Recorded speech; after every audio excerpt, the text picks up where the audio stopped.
Ayan, nagluluto po ako ng nilagang baboy at baka. Pinagsama ko na yung baboy pala ay pata. Tapos pinagsama ko na nung baka kasi sabi ni kuya, yung binili namin, masarap naman daw pagsamahin yung baka at saka yung pata ng baboy. So, ayan, para matikman namin parihas, naglagay kami ng tigi-tigisa. So, tapos, dahil mahal po ang patatas, lalagyan na lang natin siya ng alternative na kamote at saka meron tayo ditong opong nakita ko sa rep na tira ko naman ng isang araw na nagbulang lang ako. Tapos ito, may sili din tayo. Mamaya na daw natin tatalbog yan. Tapos, ito naman meron tayo ditong pichay bagyo.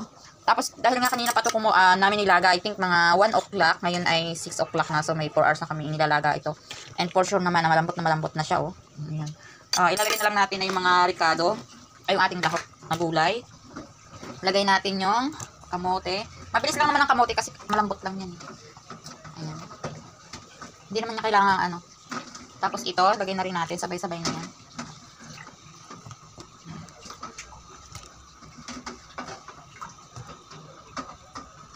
Tapos lagyan na lang natin siya ng patis.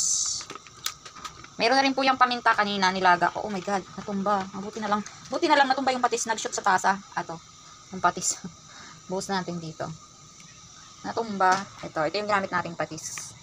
So, ayun lang. Maya-maya ilalagay naman natin itong pechay bagyo pag kumulo na ang ating nilagang baka at baboy. Pinagsama ko na.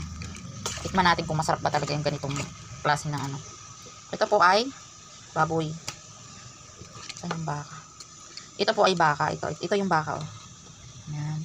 Magkaiba sa baboy. Ito yung baboy. Magkaiba sila ng laman. So, ito ay baboy. Ayan pong ating opo na yan ay optional lang kasi may natira nga po sa rep. Yan, takpan po muna natin. Pag kumulo, lagay na natin pechay.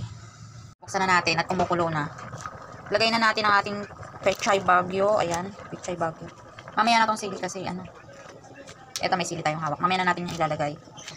Ito muna. Masyado siyang malasa dahil kakaunti po ang ating tubig dahil wala tayong malaking lutuan. So hanggang ganyan lang yung ating lutuan. So yan. Punong-puno, di ba?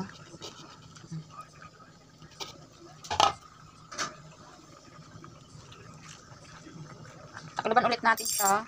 Ay ako hindi na kumuha ng ano, stand ng ating camera kasi pakunti lang naman to, maiksi lang na vlog.